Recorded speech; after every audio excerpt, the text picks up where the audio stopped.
Students, I hope आप सब खैरियत से होंगे। नेक्स्ट हमारे पास है बाइनरी डिवीजन। इसको भी ज़रा समझना है आपने। इजी है, अगर आप समझ गए तो आपको इंशाल्लाह कोई प्रॉब्लम इसमें नहीं होगी। रूल्स आप ज़रा देख लें इसके, और फिर उसके बाद क्या करना है वो भी चेक करेंगे। डिवीजन के जो रूल हैं वही हैं कि 0 डिवाइड बाई 0 एरर क्रिएट करता है। ये डिवीजन जब भी सिस्टम में हम जीरो को किसी भी चीज़ को 0 से डिवाइड करते हैं तो वो एरर आ जाता है। इसी तरह 0 डिवाइड बाई 1, ये भी आपके पास 0, इसकी वैल्यू 0 आ जाएगी। 1 divide by 0 device by error, वही बात है कि जिस चीज़ को 0 पे डिवाइड करते हैं वो हमेशा एरर देगी, ठीक है। और इस तरह 1 डिवाइड बाई 1, 1 की वैल्यू आ जाती है। As in the decimal number system और in any number system division by 0 is meaningless, ठीक है। किसी भी चीज़ को किसी भी नंबर सिस्टम में किसी भी नंबर को 0 से डिवाइड कर दें वो आपकी मीनिंगलेस होती है। The computer deals with this problem by raising an error condition called divide by 0 error, ठीक है। कंप्यूटर में अगर ऐसी सिचुएशन आ जाए तो वो एरर मैसेज जनरेट करेगा और वो आपकी स्क्रीन पे आ जाएगा डिवाइड बाय 0 एरर। अब रूल्स हैं for binary division. Binary division के रूल क्या हैं तो ये याद रखने आपने। Start from the left of the dividend, left से आपने हमेशा स्टार्ट करना है, ठीक है। डिवीजन के लेफ्ट से स्टार्ट करना है। Perform a series of subtraction in which the divisor is subtracted from the dividend. Different आपने वहां पे फिर सब्ट्रैक्शन परफॉर्म करने हैं। इफ सब्ट्रैक्शन इज पॉसिबल, अगर ये तीन जो थर्ड पॉइंट है इससे ये जरूरी है, ये पॉइंट जरूरी है। इफ सब्ट्रैक्शन इज पॉसिबल, अगर आप सब्ट्रैक्शन आपकी पॉसिबल है, आपने सिर्फ क्या है, ऊपर 1 लिख देना है। Put a 1 in the quotient, quotient में 1 लिख देना है। And subtract the divisor from the corresponding digit of the dividend, और आपने फिर वैल्यूज माइनस कर लेनी है, सब्ट्रैक्शन परफॉर्म कर लेनी है। अगर लगाया हुआ है, अगर सब्ट्रैक्शन पॉसिबल है दो बाइनरी नंबर्स के दरमियान में, तो आपने कोशेंट में जाके 1 लिख देना है।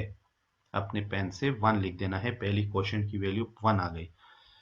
उसके बाद क्या करना है, और सब्ट्रैक्ट कर देना है उनकी, और उसके बाद जो वैल्यू आएगी। If subtraction is not possible, अगर सब्ट्रैक्शन नहीं है पॉसिबल, आपने ऊपर कुछ भी अभी नहीं लिखना, वो अभी हम आगे एग्जांपल देंगे तो पता चलेगा आपको। अगर सब्ट्रैक्शन पॉसिबल नहीं है, उस वैल्यू के नीचे आपने वैल्यू लिख दी। फॉर एग्जांपल ऊपर की वैल्यू है 3 और आपने डिवाइड करना है 5 3 को, ठीक है।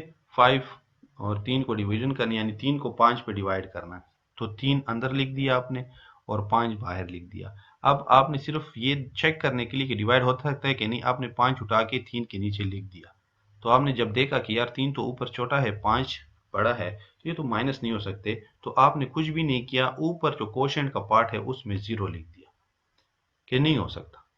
फिर उसके साथ फिर हम और वैल्यू 3 के साथ 0 मिला देते हैं तो 30 बन जाता है, तो फिर हम कैसे भी हो सकता है। तो bring down the next digit to the at the reminder digit, तब आपने अगला नंबर नीचे लाना है ताकि नंबर बड़ा हो जाए। फिर चेक करना है proceed as a before in a manner similar to long division, कि क्या अब भी माइनस हो सकता है। तो अगर माइनस हो सकते तो ठीक है 1 लिख दें ऊपर, क्वेश्चन में नहीं होता तो 0 लिख दें।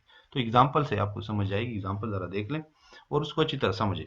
बाकी सारे इसी तरह हैं। अगर इस एग्जाम्पल को समझ लिया और इसके साथ तफसील लिखी हुई है तो फिर आपके लिए कोई मसला नहीं। तो अगेन डिवाइड करना है इस नंबर को, बड़े नंबर को इस छोटे नंबर, इस बड़े नंबर को इस छोटे नंबर पर डिवाइड करना है। आसान तरीका वही, आपने एक रफ अमल बनाना है, उसमें इसका डेसिमल, इनको आपस में आपने क्या कर देना है, डिवाइड कर देने हैं, ठीक है।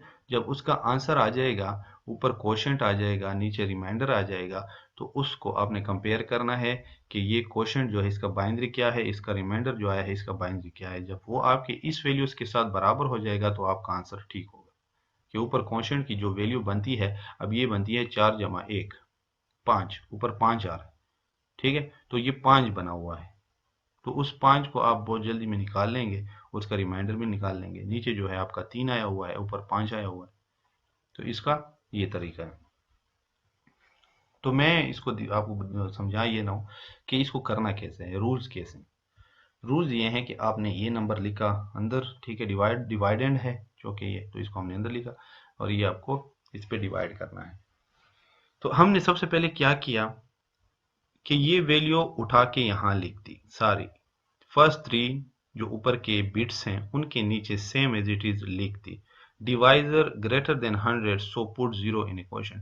दूसरा स्टेप ये फिर करना है, अभी यहाँ पे कुछ भी नहीं लिखना, ठीक है। आपने इस वैल्यू को उठाया और इस सीरीज में लिख दी इसके बिल्कुल ऊपर, तो इसके ऊपर है 100, बिल्कुल इसके ऊपर जो बनता है, क्योंकि ये अभी 0 इसके नीचे नहीं है, इसके यहाँ पे हमारे कोई वैल्यू नहीं है, तो ये फर्स्ट 3 जो इसके ऊपर डिजिट हैं 0 0 0 1 उसके नीचे आ गया।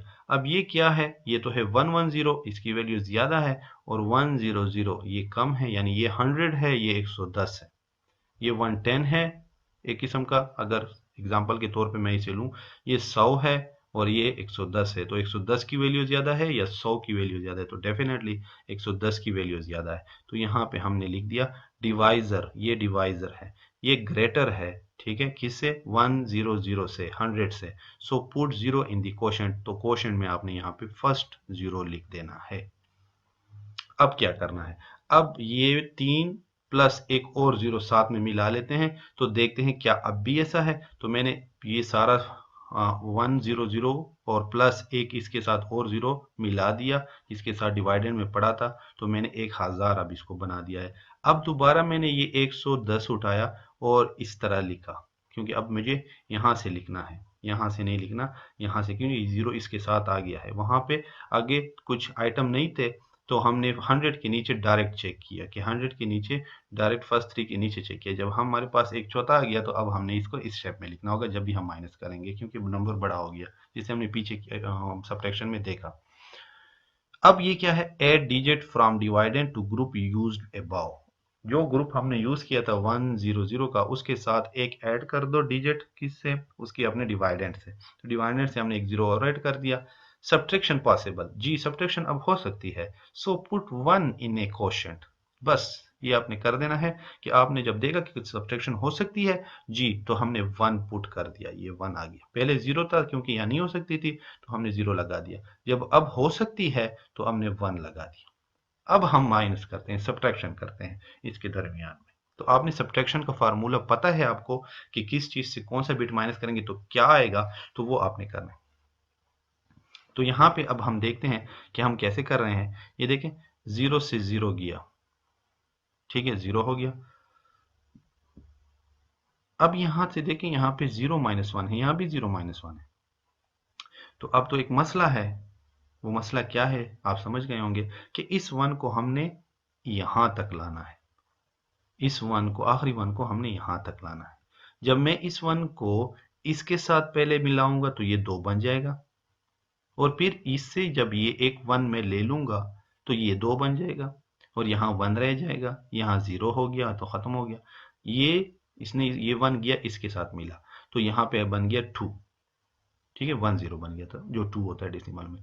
अब उसी से मैंने फिर 2 से एक 1 ले लिया, वो इसको दे दिया, और यहाँ पे क्या बच गया 1, और ये बन गया 10 यानी 2, तो ये आपका 2 - 1, ये 1 आ गया, 0 तो पहले वाले से आ गया, 0 - 0, ये थर्ड 0 जो है ये ऊपर से आया है, इसको अभी आपने कंसीडर नहीं करना, ये 0 आ गया यहां से 2 - 1 1, यहां रह गया था 1 1 - 1 0, और यहां भी 0, तो वो 0 0 हमने नहीं लिखे, तो 1 0 और प्लस ये एक और 0 यहाँ पे ठहरा हुआ है, ये मैंने नीचे यहाँ से उतारा और यहाँ रखा दिया, क्यों, क्योंकि यहाँ पे वैल्यू 10 बन रही थी 10, और ये बड़ी है 110 है, तो मुझे मजबूरन एक और 0 उतारना पड़ा, तो वही शेप बन गई, 100 वाली सिचुएशन आ गई।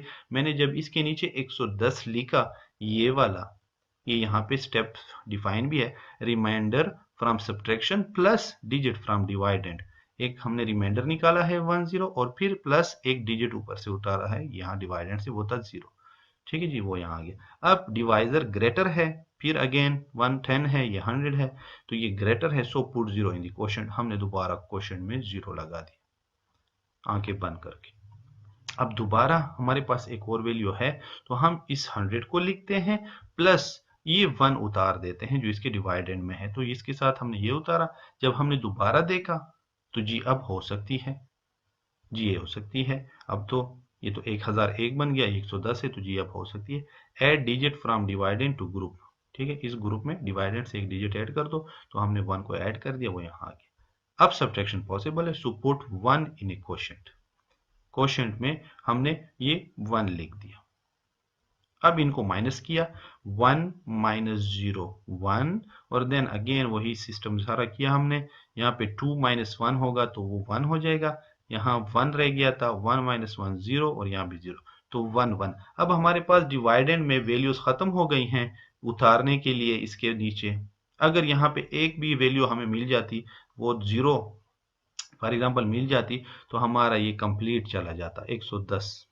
लेकिन अब चौके नहीं है चौके, तो बस अब हम यहाँ पे स्टॉप कर देंगे, क्योंकि हमारे पास डिवाइडेड में कोई वैल्यू ही नहीं है, तो हमारा ये स्टॉप हो जाएगा प्रोग्राम। तो इस तरह ये आपकी डिवीजन होती है, और ये इसके स्टेप्स हैं। इन स्टेप्स को आपने याद रखना है, इन स्टेप्स की प्रैक्टिस करनी है। ये एक मैथमेटिक्स की तरह है और बहुत ईजी है। ठीक है जी, उसी को आपने फॉलो करना है। इसमें इंशाल्लाह कोई प्रॉब्लम नहीं होगी अगर आप इसी चीज को गौर से जरा करेंगे। ये एक एग्जाम्पल है आपके लिए, होमवर्क है, इसको फिर आप जरा कर लें। ठीक है जी, कि इसको कैसे करना है। आपके पास 1 0 1 0 और 1 0 डिवाइड है 1 1 0 पे, तो इसको आपने सॉल्व करना है खुद अपने लिए, और उसको चेक करना है, प्रैक्टिस करनी है। इसी तरह के मजीद एग्जाम्पल आप खुद से बनाएं और उसको सॉल्व करें, उसका डेसिमल भी बनाएं, उसका आंसर भी चेक करें और इसका भी चेक करें। स्टेप्स आपकी ये यूज होंगे, ये स्टेप्स हैं पेपर में, आपने इसी तरह के स्टेप्स यूज करने होंगे, और ये चीज आपने रूल्स याद रखने हैं। ठीक है, कि जब भी डिवीजन होगी, अगर डिवाइड हो सकता है तो आपने ऊपर क्वेश्चन में 1 लिखना है। अगर डिवीजन नहीं हो सकती, पॉसिबल नहीं, सॉरी सब्ट्रैक्शन हो सकती है, तो ठीक है आपने 1 लिखना है। अगर सब्ट्रैक्शन नहीं हो सकती तो आपने 0 लिखना है। तो यहाँ पे सब्ट्रैक्शन पहले स्टेप में नहीं हो सकती थी, ये ऊपर का नंबर जो था बड़ा छोटा है और नीचे का बड़ा है, तो हमने वहां ऊपर क्वेश्चन में 0 लगा दिया। फिर हमने वही ग्रुप उतारा, उसके साथ एक क्वेश्चन डिवाइडेंड से एक और वैल्यू ले ली, तो 1000 बन गया। अब हो सकती है तो हमने उसकी जगह 1 लिख दिया क्वेश्चन में। इस तरह नहीं हो सकती तो फिर 0 लिख दिया, हो सकती है तो 1 लिख दिया। तो ये इस तरह चल रहा होता है आपका डिवीजन का प्रोसेस। तो ये आज का हमारा लेक्चर था। उम्मीद है आप लोगों को समझ आ गया होगा। इंशाल्लाह आपको कोई इशू भी नहीं होगा, इसमें कोई प्रॉब्लम नहीं होगी। Thank you so much. अल्लाह हाफ़िज़।